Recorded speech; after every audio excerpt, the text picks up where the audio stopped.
அல்ஹம்துலில்லாஹி ரப்பில் ஆலமீன். அல்லாஹும்ம ஸல்லி அலா சய்யிதினா முஹம்மதின் அல்லாஹும்ம ஸல்லி அலைஹி வஸல்லம். கண்ணியத்திற்குரிய சகோதரர்களே,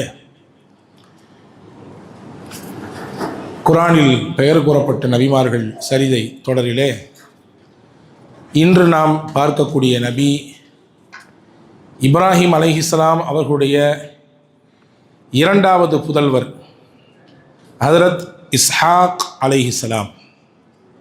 நேற்றைய தினம் இஸ்மாயில் நபியினுடைய வரலாற்றை, அவர்களை பற்றி குர்ஆன் எவ்வளவு போற்றி புகழ்ந்து பேசுகிறது என்பதை பற்றியெல்லாம் நாம் பார்த்தோம். இன்றைக்கு நாம் பார்க்கக்கூடியது இஸ்மாயில் அலைஹிஸ்ஸலாமுடைய சகோதரர் இஸ்ஹாக் அலைஹிஸ்ஸலாம். ஃபபஷர்னாஹு பிஇஸ்ஹாக் நபிய்யம் மினஸ் ஸாலிஹீன். அல்லாஹ் இஸ்ஹாக் நபியை பற்றி பெயர் கூறி குர்ஆனிலே நிறைய இடங்களிலே பேசுகிறான்.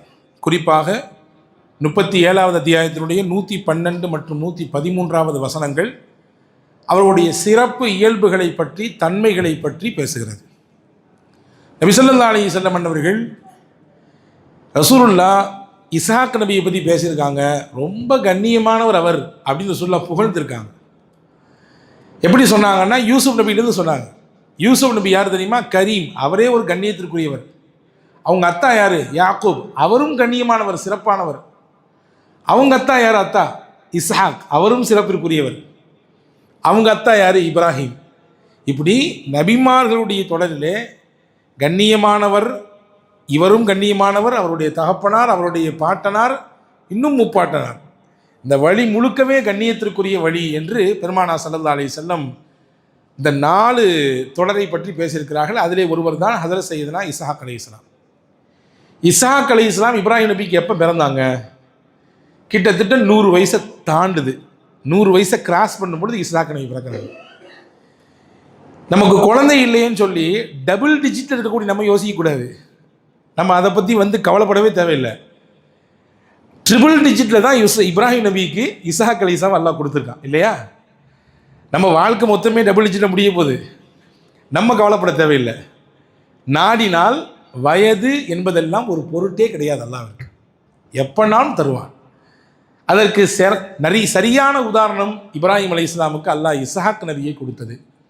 ஹாஜரா அம்மா வழியாக இஸ்மாயில் நபி பிறந்தாங்க. சாரா அம்மாவுடைய வழியாக இஸ்ஹாக் அலைஹிஸ்ஸலாம் பிறக்கிறாங்க. நான் ஏற்கனவே இப்ராஹிம் நபியுடைய வரலாற்றை பற்றி சொல்லும்போது உங்களுக்கு ஞாபகப்படுத்தியிருந்தேன். இப்ராஹிம் நபியினுடைய முதல் துணைவி மனைவி சாரா அம்மா தான். 2வதாக கல்யாணம் பண்ணி கொண்டவங்க தான் ஹாஜரா அம்மா. சாரா அம்மாவுக்கு ரொம்ப நாளாக குழந்தை இல்லை. வரலாற்றில் வருகிறது, சாரா அம்மாவுக்கே 90 வயசு. இஸ்ஹாக் அலைஹிஸ்ஸலாம் பிறக்கும் பொழுது சாரா அம்மாவுக்கு 90 வயது, இப்ராஹிம் அலைஹிஸ்ஸலாமுக்கு 100 வயது. அல்லாஹு தாலா இன்னைக்கு ஓதணும், நீங்கள் கவனிச்சிருப்பீங்க, நிறைய அத்தியாயங்கள் ஓதப்பட்டுச்சு. அதில் ஒரு அத்தியாயம் இப்ராஹிம் ஒரு அத்தியாயம் முழுசாக ஓதப்பட்டிருக்கு இன்னைக்கு.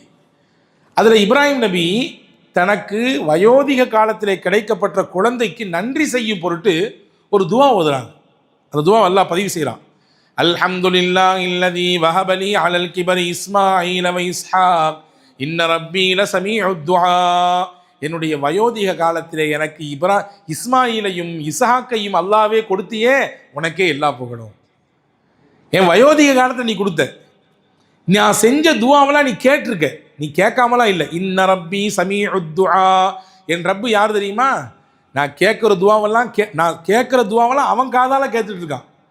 நான் நாவால் வைக்கக்கூடிய கோரிக்கையில் அவன் அல்லாஹ் காதால் கேட்குறான். கேட்டதுனால தான் அல்லாஹ் எனக்கு வயோதிக காலத்தில் பிள்ளைய கொடுத்தான் அப்படின்னு சொல்லி ஹதரத் இப்ராஹிம் அலைஹிஸ்ஸலாம் துவா செய்ததாக இன்றைக்கு ஓதப்பட்ட சூரா இப்ராஹிமிலே அல்லாஹ் ஒரு இடத்துல சொல்கிறான். இப்போ இஸ்மாயில் நபிக்கும் இஸ்ஹாக் நபிக்கும் சற்றேறக்குறைய ஒரு 14 வயசு டிஃப்ரெண்ட். 14 வயசு மூத்தவர் இஸ்மாயில், அதற்கு பின்னால் வந்த இளையவர் இஸ்ஹாக் அலைஹிஸ்ஸலாம். அல்லாஹ் மலக்குகளின் மூலமாக சாரா அம்மாவிற்கும் இப்ராஹிம் அலைஹிஸ்ஸலாமுக்கும் இஸ்ஹாக்கு பிறக்க போகிறாரு அப்படின்ற சுப செய்தியை சொன்னான். முன்னாடியே கருத்தரிக்கிறதுக்கு முன்னாடியே உங்களுக்கு புள்ள வரப்போகுது. கருத்தரித்து கன்ஃபார்ம் ஆன பின்னாடி தான் நமக்கு சந்தோஷமே சிரிப்பே வரும் இல்லையா? எல்லாம் டாக்டர்லாம் போய் செக்கப்லாம் பண்ணி முடிச்ச முன்னாடி கன்ஃபார்ம் பண்ணிட்டாங்க, பாசிட்டிவ் தான், நமக்கு புள்ள உறுதியாயிடுச்சு அப்படின்ற நிகழ்ச்சி ஏற்படும் பொழுது தான் நமக்கு மகிழ்ச்சி வரும். இங்கே கருவே தரிக்கல, அல்லாஹ் மலக்குகள் மூலமாக சொல்லி விட்றான். யாருக்கு? இப்ராஹிம் நபிக்கு நேரடியாக மலக்குகள் வந்தார்கள். சாரா அம்மா இருந்தாங்க. இந்த இந்த வசனத்தை அல்லாஹு ஜல்லஷானஹு வ தஆலா 11வது அத்தியாயத்திலே 69லிருந்து 73 வரை கிட்டத்தட்ட ஒரு 5 வசனங்களிலே அல்லாஹ் பேசுகிறான். அந்த மலக்குகளில் யார் வந்தா, குறிப்பாக ஜிப்ரீல் இருந்தார், அதில் உட்பட சில மலக்குகள் இருந்தாங்க. அவங்க எங்கே வந்தாங்க? ஏற்கனவே நம்ம லூத் நபியினுடைய வரலாறை படித்தோம், நம்ம கேட்டோம். அந்த ஊரை அழிக்கிறதுக்கு அல்லாஹ் மனித ரூபத்தில் மலக்குகளை தான் அனுப்புனான். அந்த மலக்குகள் முதல்ல எங்கே வந்தாங்கன்னா இப்ராஹிமுடைய வீட்டுக்கு தான் வந்தாங்க. வந்து முதல்ல என்ன சொன்னாங்க அப்படின்னா, முதல்ல குழந்தை உங்களுக்கு பிறக்க போகுது, இஸ்ஹாக்குன்ற புள்ள பிறக்க போகுதுன்னு சொன்னாங்க. பிறக்கிற புள்ள ஆணா பெண்ணா என்று கண்டறிவது இன்னைக்கு பெரிய குற்றச்செயல் இல்லையா? அதை வந்து தேடக்கூடாது, கண்டறியக்கூடாது, அது அப்படி சொல்லவும் கூடாது. ஆனால் அல்லாஹ் டிக்ளேர் பண்ணிட்டான், உங்களுக்கு புள்ள பிறக்க போகுதுன்னு சொல்லிட்டான், பிறக்க போகிற புள்ள ஆம்பளை புள்ளன்னு சொல்லிட்டான். குர்ஆனில் அல்லாஹ் சொல்கிறான் பாருங்கள், வலகத் ஜாஅத் ருசுலுனா இப்ராஹீம பில் புஷ்ரா காலு சலாமா. சுப செய்தியை கொண்டு வந்தார்கள் அந்த மலக்குமார்கள், சுப செய்தியை கொண்டு வந்தாங்க, உங்களுக்கு புள்ள பிறக்க போகுது அப்படின்னு. அந்த சுப செய்தியை கேட்டு ஓரத்தில் நின்று அவங்க அம்மா, அதாவது சாரா அம்மா, இப்ராஹிம் அலைஹிஸ்ஸலாமுடைய துணைவியார், வம்ரஅத்துஹு காயிமத்துன் ஃபضحكت فبشرناها بإسحاق. நமக்கு புள்ள பிறக்க போகுதுன்ற செய்தி தெரிஞ்ச உடனே அந்த புள்ளைய சுமக்கக்கூடிய அந்த பெண்ணுக்கு வர்ற மாதிரி சந்தோஷம் யாரும் கிடையாது உலகத்தில் இல்லையா? கணவனுக்கும் அதில் பங்கு இருக்கு, மாற்று கருத்து இல்லை. கணவனும் பிள்ளைக்கு தகப்பன்ற ஒரு கிரேடுக்கு மாற போறாரு, அதில் எந்த மாற்று கருத்துக்கு இடம் இல்லை. ஆனால் அதில் கூடுதல் சந்தோஷம் யாருக்கு? தாய்க்கா தகப்பனுக்கான தாய். அவள் சந்தோஷமா இருக்கிறனால தான் அந்த சிரமத்தை ஏற்றுக்கிறா இல்லையா? அவள் சந்தோஷப்பட்டதுனால தான் அந்த 10 மாத சிரமத்தையும் மகிழ்ச்சியாக ஏற்றுக்கிறா. ஏங்க, ஒரு விஷயத்தில் நம்ம ஈடுபாடு பட்டுட்டோன்னு சொன்னால், நமக்கு ஒரு விஷயம் லைத்து போச்சுன்னு சொன்னால் கஷ்டம் கஷ்டமாக தெரியாது, தெரியுமா? தெரியாது. நமக்கு ஒரு ஒரு காரியத்தின் மீது இன்ட்ரெஸ்ட் அதிகமாக இருக்குது, ஈடுபாடு அதிகமாக இருக்குது, ஆசை அதிகமாக இருக்குது, தேட்டம் அதிகமாக இருக்குது, அதற்காக வேண்டி எவ்வளவு பெரிய கஷ்டங்களையும் நம்ம சகிச்சுக்குவோம் இல்லையா? அப்போ பாருங்க, ஹஜ்ரத் இஸ்ஹாக் அலைஹிஸ்ஸலாம் பிறக்க போகிறாங்கன்ற செய்தியை கேள்விப்பட்டு யார் சிரிச்சுக்கிட்டு நிற்கிறா? சந்தோஷத்தில் அந்த அம்மா நிற்கிறாங்க, சாரா அம்மா. அல்லாஹ் இது என்ன சொல்கிறான்? ஃபபஷர்னாஹா பிஇஸ்ஹாக், இஸ்ஹாக்கை கொண்டு நாம் சுப செய்தி சொன்னோம். வமின் வராஇ இஸ்ஹாக் யாக்கூப், இஸ்ஹாக் மட்டும் இல்லை, இவருக்கு பின்னாடி யாக்கூப் வர போகிறாரு. உங்களுக்கு புள்ள, அந்த புள்ள எப்படிப்பட்ட புள்ள? இது நாள் வரை பொறுத்திருந்தீங்கல்ல, காத்திருந்தீங்கல்ல, இப்ராஹிமுக்கும் சாரா அம்மைக்கும் அல்லாஹ் பேசுகிறான், இது நாள் வரை காத்திருந்தீங்கல்ல, உங்களுக்கு நம்ம ஒரு பிள்ளையை தரப்போகிறோம், அவர் நபியாக ஆக்க போகிறோம். அது மட்டுமல்ல, அவருக்கு பின்னாடி ஒருத்தர் வருவார், அதான் உங்கள் பேர புள்ள, அவருக்கு யாக்கூப்னு பேர், அவரும் நபியாக தான் இருப்பார் அப்படின்ற செய்தி அல்லாஹ் ஜல்லஷானஹு தஆலா அப்படியே அடுக்கடுக்காக அந்த வசனங்களிலே சொல்கிறான். ஆக ஹஜ்ரத் சாரா அம்மாவிற்கும் இப்ராஹிம் அலைஹிஸ்ஸலாமிற்கும் வயதினுடைய பிற்பகுதியிலே பிறக்கிறார் ஹஜ்ரத் இஸ்ஹாக் அலைஹிஸ்ஸலாம். இஸ்ஹாக் அலைஹிஸ்ஸலாமை பற்றி குர்ஆன் புகழுகிறது. எப்படி நேற்று இஸ்மாயில் நபியை பற்றி ஒரு 5 சிறப்பு தன்மைகளை சொன்னோம், அவருக்கு எப்படி அல்லாஹ் தஆலா புகழுகிறான் என்று. இப்போ இஸ்ஹாக் அலைஹிஸ்ஸலாமை பற்றியும் அல்லாஹ் குர்ஆனிலே புகழ்ந்து பேசுகிறான். என்ன சொல்கிறான்? மிக நல்லவர் அப்படின்றான் அல்லாஹ், மிக மிக நல்லவர். இஸ்ஹாக்கை போன்ற ஒரு மனிதர் கிடையாது, அவ்வளவு சிறப்பானவர். சாலிஹ் அப்படிங்கிறான் அல்லாஹ். சாலிஹ் என்றாலே ரொம்ப நல்ல மனிதர் என்று பொருள். மினஸ் சாலிஹீன், நல்லோர்களில் கட்டுப்பட்டவர் அவர் என்று அல்லாஹ் புகழ்ந்து பேசுகிறான். அன்பான சகோதரர்களே, ஒருவரை பார்த்து நல்லவர் என்று எதை வைத்து அடையாளம் காணுதல்? மார்க்க அதுக்கு என்ன அளவுகோல் வச்சிருக்கு அப்படின்னா, பெத்தவங்களுக்கு அவர்களுடைய துவாவை பெறுகிற விதத்திலே அவர் இருக்க வேண்டும், அது அவர் நல்லவர் என்பதற்கான அடையாளம். ரசூலுல்லாஹ் சொன்னாங்க, ஒரு மனிதர் இந்த உலகத்தை விட்டு இறந்துட்டா எல்லாத்தையும் விட்டுட்டு போயிடுவார், ஆனால் 3 மட்டும் அவருக்கு பின்னாடி வந்துக்கிட்டே இருக்குன்னாங்க. மௌத்தாகி கபூரில் போய் அடக்கப்பட்டாலும் 3 விஷயம் மட்டும் அவரை ஃபாலோ பண்ணி வந்துட்டே இருக்கும். அவர் கபூரில் இருந்தாலும் சரி, மறுமை வரை வரும். அதில் ஒன்று முதல்ல என்ன? அவர் கற்ற பயனுள்ள கல்வி. அவர் படித்து அவரோட வச்சுருக்க மாட்டார், அதை பல பேருக்கு கடத்திருப்பார். அது செயின் மாதிரி அப்படி போய்கிட்டே இருக்கும். அதை படித்தவங்க கேட்டவங்க அமல் செய்ய இவருக்கு நன்மை வந்துக்கிட்டே இருக்கும். ஒன்றா. 2வது சொன்னாங்க சதகா ஜாரியா, நிரந்தரமான நன்மை, நிரந்தரமான தர்மம். ஏதோ ஒரு காரியத்தை செஞ்சு வச்சாரு, அதனால் மக்களுக்கு பயன் கொடுத்துக்கிட்டே இருக்குது. மரத்தை நட்டி வச்சாரு, நிழல் கொடுக்குது, அதுலேருந்து பழங்களை மக்கள் சாப்பிட்றாங்க, உயிரினங்கள் சாப்பிடுது. போர் செட்டு போட்டு கொடுத்தாரு, தண்ணி ஏற்படுத்தி கொடுத்தாரு, குரானை வாங்கி வச்சாரு, பள்ளிவாசலை கட்டி கொடுத்தாரு, அல்லது உதவி செஞ்சாரு. இது எல்லாம் ஜாரியா. அது இருக்கும் காலம் வரை நன்மை அவருக்கு போய் கொண்டே இருக்கும். 3வது ரசூலுல்லாஹ் எப்படி அடையாளப்படுத்துறாங்க பாருங்க, வலதுன், ஒரு பிள்ளை அப்படி சொல்லலை, சாலிஹுன், நல்ல பிள்ளை எதுலஹு, அவருக்காக துவா செய்யக்கூடிய பிள்ளை. அவர் இந்த இறந்து போன பெற்றோருக்காகவே நினைத்து துவா செய்யக்கூடிய நல்ல பிள்ளை இருக்குதே, மூத்தா போன பின்னாடி நம்ம கை கொடுக்கும். அது இருக்கும் பொழுதும் கை கொடுக்கும், மூத்தான பின்னாடியும் கை கொடுக்கும்ன்றான் அல்லாஹ்வின் தூதர் ஸல்லல்லாஹு அலைஹி வஸல்லம் சொன்னாங்க. அப்போ ஒருவர் நல்லவர் என்பதற்கான மிகச்சிறந்த அடையாளங்கள் ரொம்ப முக்கியமானது பெற்றோருடைய துவாவை அவர் பெற்றிருப்பார். எனவே தான் ஹஸரத் ரசூலுல்லாஹி ஸல்லல்லாஹு அலைஹி வஸல்லம் சொல்றாங்க பாருங்க, கியாமத்து நாளைக்கு நிறைய அடையாளங்கள் இருக்குங்க, நிறைய அடையாளங்கள் இருக்குது. அதை பற்றி தனியாக பேசணும். சிறிய அடையாளங்கள் என்று சிலது இருக்கிறது, பெரும் பெரும் அடையாளங்கள் என்று சிலது இருக்கிறது. ஹதீதிலே வந்திருக்கிறது, திர்மிதி ஷரீஃபிலே ஒரு ஹதீஸ் வருது பாருங்க, இதா கானல் மக்னமு துவலன் வல் அமானத்து மக்னமன் வ ஜகாத்து மக்ரமன் வ துல்லிம லி கைரி தீன். நிறைய ரசூலுல்லாஹ் அப்படியே அடுக்கிறாங்க. என்னெல்லாம் அடுக்கிறாங்க அப்படி மேலோட்டமாக சொல்கிற பாருங்க. செல்வம் ஒரு சில மக்களிடத்தில் மட்டுமே சுற்றி சுற்றி வந்தால்,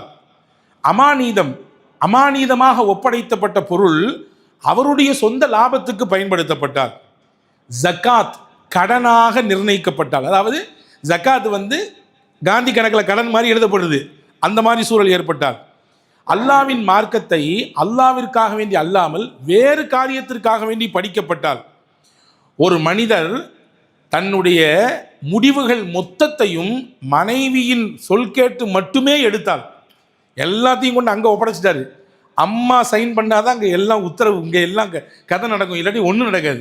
அந்த மாதிரி நிலைக்கு மனிதர்கள் தள்ளப்பட்டால், மனிதர்களிலே பெற்ற தாயை அதாவது நிந்திக்கக்கூடியவர்கள் உருவாகினால், நண்பர்களை நெருக்கி வைத்துக் கொள்வார்கள், பெற்றவர்களை தூரம் தள்ளுவார்கள். நண்பனுக்கு ரொம்ப முக்கியத்துவம் கொடுப்பான், ஆனால் பெற்றவங்களை அப்படி தள்ளி வச்சிருப்பான். உங்களுக்குலாம் ஏதாவது தெரியுமாப்பா? என் ஃப்ரெண்ட்ஸை நான் கேட்டேன், அவங்களாம் இப்படி தான் சொல்கிறாங்க, நீங்கள் அமைதியாக இருங்க, உங்களுக்கு வயசாகி போச்சு, உங்களுக்கு இதில் அனுபவம் கிடையாது, உங்களுக்கு இதில் விவரம் தெரியாது, இந்த காலத்துக்கு இது தகுந்த மாதிரி முடிவை இப்போது நண்பர்கள் சொல்லி தான் நான் எடுத்திருக்கேன், உங்களுக்கு ஒன்றும் தெரியாது, அமைதியாக இருங்க. இப்படி நண்பர்கள் நெருக்கி வைக்கப்பட்டு பெற்றோர்கள் தூரமாக்கப்பட்டால், ரசூலுல்லாஹி ஸல்லல்லாஹு அலைஹி வஸல்லம் சொன்னாங்க, நீங்கள் மறுமை நாளை எதிர்பாருங்கன்னாங்க. இப்போ இந்த வரிசையில் பாருங்கள், பெற்றோர்கள் உதாசீனம் படுத்தப்படுவதை அல்லாஹ்வின் தூதர் கியாமத்தின் அடையாளன்றாங்க. பெற்றோர்கள் உதாசீனப்படுத்தப்படுறத கியாமத்தினுடைய அடையாளங்களில் கொண்டு வந்திருக்காங்கன்னு சொன்னால், அப்போ ஒரு மனுஷன் நல்லவன் ஆகிறதும் கெட்டவராகிறதும் பெற்றோர்களுடைய அந்த உயர்ந்த நினைப்பிலும் அவர்களுடைய துவாக்களிலாம் இருக்குதுங்கிறத நம்ம புரிஞ்சுக்க முடியுது. இப்போ பாருங்கள், இஸ்ஹாக் நபியை அல்லாஹ் ரொம்ப நல்லவர் என்கிறான். காரணம், அவர்களை பெற்றெடுத்த இப்ராஹிம் அலைஹிஸ்ஸலாம் இடத்திலே சிறப்பான பிள்ளையாக இருந்தார், மனமான பிள்ளையாக இருந்தார், அன்பையும் அக்கறையும் இப்ராஹிம் கொடுத்தார்கள், மரியாதையையும் கண்ணியத்தையும் உயர்ந்த மதிப்பையும் தன் தகப்பனாருக்கு இஸ்ஹாக் அலைஹிஸ்ஸலாம் கொடுத்திருந்தார்கள். ஒன்றும் இல்லைங்க, சாதாரண விஷயம், நம்ம என்ன கொடுக்குறோமோ அதுதான் நமக்கு திருப்பி வரும், அவ்வளோதான், முடிஞ்சு, வேறு ஒன்றும் கிடையாது. இந்த ஃபார்முலா புரிஞ்சுதான் போதும். நாம் எப்படி கொடுக்குறோமோ அது நமக்கு அப்படி திருப்பி ரிப்பீட் ஆகும். நம்ம அத்தாவை பெற்றவங்களை மதித்து அவங்களுடைய பேச்சுக்கு மரியாதை கொடுத்து அவங்கள கண்ணியமாக நம்ம வச்சு காத்திருந்தோன்னா நமக்கு வருங்கள்ல பிள்ளைங்க, நம்மளை அப்படி காக்கும், நம்மளும் நல்லபடியாக வச்சுக்கோம், அவ்வளோதான். ஹஜ்ரத் ரசூலுல்லாஹ் சொன்னாங்க, நீங்கள் பெரியவங்களுக்கு மரியாதை கொடுத்தீங்கன்னா நீங்கள் பெரியவங்க ஆவீங்கல்ல, உங்களுக்கு நிறம் வந்துருமல்ல, உங்களுக்கு கூண் விழுந்துருமல்ல, அப்போ உங்களை கண்ணியப்படுத்த மரியாதை செய்ய அல்லாஹ் சில பேரை ஏற்படுத்துவான். ஏன்? நீங்கள் இளமையாக இருக்கும் பொழுது உங்கள் காலத்தில் இருந்த பெரியவங்களுக்கு நீங்கள் மரியாதை செஞ்சீங்க, அதனால் இப்போ நீங்கள் வயசாகி போயிட்டீங்க, முதியவர் ஆகிட்டீங்க, உங்களுக்கு மரியாதை செய்யறதுக்குன்னு அல்லாஹ் ஒரு கூட்டத்தை உருவாக்கிடுவான். நாங்கள் ரசூலுல்லாஹ் இதான். அப்போ இஸ்ஹாக் நபி தன்னுடைய தகப்பனாருக்கு தாயாருக்கு கொடுத்த மரியாதையினாலே அல்லாஹ் அவருக்கு பிறக்கக்கூடிய பிள்ளைகளை ரொம்ப மரியாதையான பிள்ளைகளாக மாற்றி கொடுத்து விட்டார். இஸ்ஹாக் நபி எப்படி தன்னுடைய தகப்பனார் இருந்தாங்களோ அதுக்கு அப்படி அச்சு அசல் பெறலாம தங்களுடைய பிள்ளைகள் அவர்களிடத்தில் நடந்து கொண்டதாக வரலாற்றிலே வருகிறது. இஸ்ஹாக் அலைஹிஸ்ஸலாம் 40 வயதில் தான் திருமணம் முடித்தார்கள். அவர்கள் மணமுடித்த பெண்ணின் பெயர் ரிஃப்கா. இவர்களுக்கும் இடையிலே கல்யாணம் முடிஞ்சு நீண்ட நாட்களாக குழந்தை இல்லை. ஆனால் நம்பிக்கை தளரலை. ஹஜ்ரத் இஸ்ஹாக் அலைஹிஸ்ஸலாம் அல்லாஹ்ட்ட கேட்டே இருந்தாங்க. அல்லாஹ் ஒரே சூழலே 2 பிள்ளையை கொடுத்தான். அல்லாஹ் பாருங்க, ஒரே சூழில் 2 பிள்ளை, இரட்டை குழந்தை, 2 பிள்ளை பிறக்குது. அந்த பிள்ளையின் முதல் பிள்ளைக்கு பெயர் ஈஸ் என்று பெயர் வைத்தார்கள். 2வது பிள்ளை யாக்கூப். இஸ்ஹாக்குக்கு பிறக்கிறார் யாக்கூப். 2 பிள்ளை. பொதுவாகவே ஒரு வீட்டில் 2 பிள்ளைங்க இருந்துச்சுன்னா அப்பா செல்லம் ஒன்று இருக்கும், அம்மா செல்லம் ஒன்று இருக்கும். இது இயல்பு தானே, எல்லா வீட்லையும் இருக்கிறது தான். நீங்கள்லாம் பார்க்குறத பார்த்தா அப்படிலாம் இல்லைங்கன்ற மாதிரி தெரியுது, எல்லா வீடுகளும் இருக்கும் இல்லையா? இப்போ ஈஸ்ன்ற முதல் பிள்ளை இருக்காரு, அப்பா செல்லம், அதாவது இஸ்ஹாக் அலைஹிஸ்ஸலாமுடைய செல்லம்.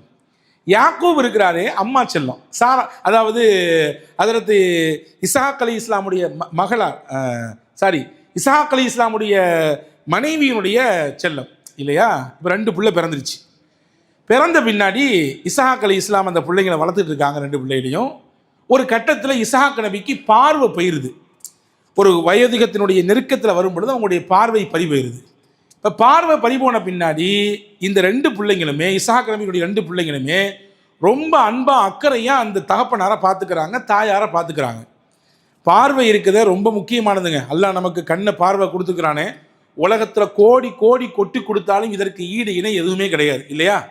எனவே தான் அல்லாஹ்வுடைய அருளை நாளைக்கு எடுத்து வைக்கப்படுமா, எடுத்து வச்சு நீங்கள் உலகத்தில் செஞ்ச நன்மையெல்லாம் ஒரு தட்டில் வைங்க, நான் கொடுத்த அந்த 2 கண்ணை மட்டும் எடுத்து இன்னொரு தட்டில் வைங்கன்னு சொன்னால் கண்ணினுடைய அருள் தான் பிரம்மாண்டமாக காட்சி அளிக்குமா. உலகத்தில் காலத்துக்கும் நம்ம நன்மை செஞ்சுருந்தாலும் அந்த நன்மையெல்லாம் தூக்கி அடிச்சிடும் கண்ணுங்கிற பாக்கியம் இல்லையா. கண்ணில்லாத எத்தனையோ நபர்களுக்கு உலகமே குருடு தானே, உலகமே இருள் தானே. ஒரு நாள் இருளிலே சிக்கி தவித்து விட்டால் நமக்கு என்ன ஆகுது, கந்தலாகி போயிருது இல்லையா. ஆனால் கண் பார்வையற்றவர்களுக்கு மொத்த உலகமே இருள் தான். இப்போ இஸ்ஹாக் நபிக்கு பார்வை பறிபோயிடுச்சு. ஆனாலும் இது நாள் வரை தன்னுடைய தகப்பனார் தன்னையும் தன்னுடைய குடும்பத்தையும் பராமரிச்சதுனால அந்த நன்றி உணர்வோடு அந்த பெற்றோருக்கு செய்யக்கூடிய மரியாதையோடு அந்த பிள்ளைகள் இருந்தார்கள். ஒரு நாள் இஸ்ஹாக் நபிக்கு வேட்டையாடி சாப்பிடணும்னு ஆசை வந்துச்சு. தனக்கு பிடிச்சமான பிள்ளை ஈஸை கூப்பிட்டாங்க. கூப்பிட்டு, வாப்பா நீ தான் வேட்டை நல்லா ஆடுவியே, போய் எதையாவது வேட்டையாடி கொண்டு வா, கொண்டு வந்து சமைச்சு எனக்கு கொடு அப்படின்னு சொன்னாங்க. இப்போ அம்மா இருக்காங்களே, இஸ்ஹாக் நபியினுடைய துணைவியார் அந்த ரிஃப்கா என்கின்ற பெண்மணி, அவங்களுக்கு பிடிச்சமான பிள்ளை யாக்கூப் 2வது பிள்ளை. அவங்க சொன்னாங்க, வாப்பா எனக்கு ஆட்டு இறைச்சி சாப்பிட்ணுன்னு ஆசையாக இருக்குது, நீ போய் ஆடை பிடிச்சிட்டு வந்து அறுத்து ஆட்டு இறைச்சி சமைச்சு கொடு அப்படின்னு சொல்லிட்டு கூடுதலாக ஒன்று சொன்னாங்க. நீ முதல்ல வந்துட்டேன்னு சொன்னால் உங்கள் அப்பா உனக்காண்டி துவா செய்வார். நீ ஃபஸ்ட்டு வந்துட்டேன்னா உங்கள் அத்தாவுடைய துவாவை நீ பெற்றுக்கொள்ளலாம். அதாவதுங்க, நல்ல விஷயத்தை மோட்டிவ் பண்ணும் பொழுது தகப்பனாருடைய கண்ணியத்தை எடுத்து வைக்கிறாங்க. இன்னைக்கு நிறைய வீடுகளில் தகப்பனாருடைய இமேஜை யார் உடைக்கிறாருன்னா தாய் தான் உடைக்குது.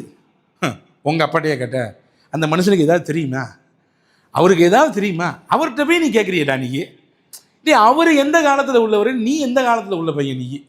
தாய்மார்கள் தான் தகப்பனாருடைய இமேஜை உடைக்கிறாங்க.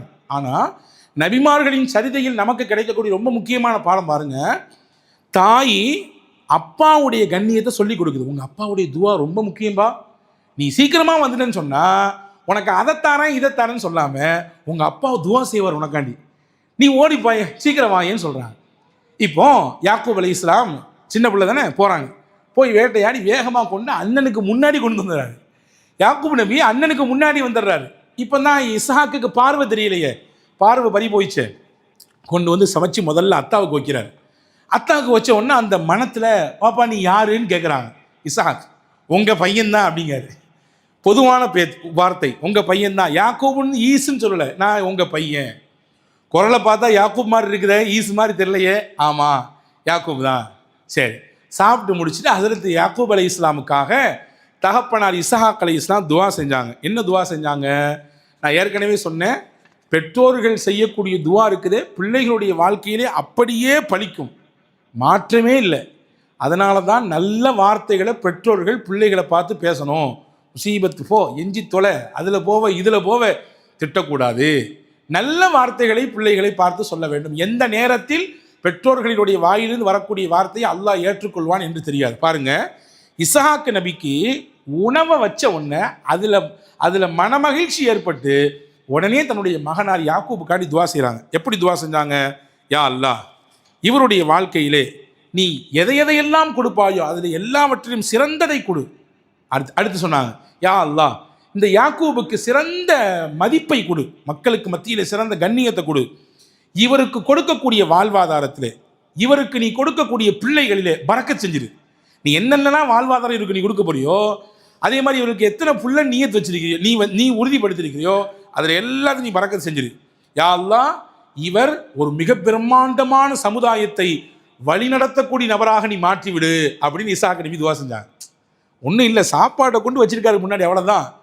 அப்பாவுடைய துவா வாங்கணுன்ற எண்ணத்தில் அம்மா சொல்லு கேட்டு இந்த காரியத்தை செஞ்ச உடனே அப்படி இஸ்ஹாக் நபி அடுத்தடுத்து துவா செய்கிறாங்க. வரலாற்றிலே பார்க்கிறோம் அதிகமான பிள்ளைகளை பெற்றவர் ஹஸரத் இசாக் நபியினுடைய மகனார் யாக்கூப் அலைஹிஸ்ஸலாம். நீங்கள் அடுத்து பார்ப்பீங்க நாளைக்கு இன்ஷா அல்லாஹ் யாக்கூப் நபியுடைய வரலாறு படிக்கும்போது யாக்கூப் நபிக்கு எத்தனை பிள்ளைங்க, அதில் ஒரு பிள்ளை தான் யூசுப் நபி. அந்த வரலாறு படிப்போம் இன்ஷா அல்லாஹ். அதே மாதிரி ஒரு பிரம்மாண்டமான சமுதாயத்தினுடைய தலைவராக யாக்கூபை அல்லாஹ் மாற்றிட்டான். நீங்கள் குர்ஆனிலே நாளைக்கு இன்ஷா அல்லாஹ் ஓதுவோம். பனு இஸ்ராயில் என்ற ஒரு அத்தியாயம் இருக்குது. 15வது ஜுஸ்னுடைய துவக்கம் அதுதான். பனு இஸ்ராயில்னா இஸ்ரவேலுடைய பிள்ளைகள் அர்த்தம். யார் இஸ்ரவேல்? இஸ்ரவேல்னா யார்? யாக்கூப் தான் இஸ்ரவேல். யாக்கூபினுடைய இன்னொரு பேர் இஸ்ராயில். இஸ்ராயில் என்றால் அல்லாஹ்வுடைய அடிமை அர்த்தம், வேற ஒன்றும் இல்லை. இஸ்ராயில்னா நீங்கள் அங்கே போயிடாதீங்க, மலக்குள் மௌத்துட்டு போயிடாதீங்க. இஸ்ரவேலர்கள்னு சொல்கிறாங்களே அப்படின்னா யாருன்னா அல்லாஹ்வுடைய அடிமையின் பொருள் அதற்கு. இப்போ யாக்கூப் நபிக்கு இன்னொரு பேர் இஸ்ராயில். இவர் பெத்த பிள்ளைகளுக்கு பேர் தான் பனு இஸ்ரவேலர்கள். இந்த பனு இஸ்ரவேலர்கள் என்ற கூட்டத்தில் தான் நிறைய நபிமார்கள் வந்தாங்க.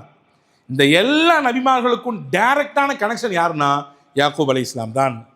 இந்த யாக்கூப் அலைஹிஸ்ஸலாமுக்கு இவ்வளோ பெரிய அந்தஸ்து யார் கொடுத்தது? இஸ்ஹாக் என்கின்ற அந்த உயர்தரமான தகப்பனாருடைய துவா தான் அவருக்கு கொடுத்தது.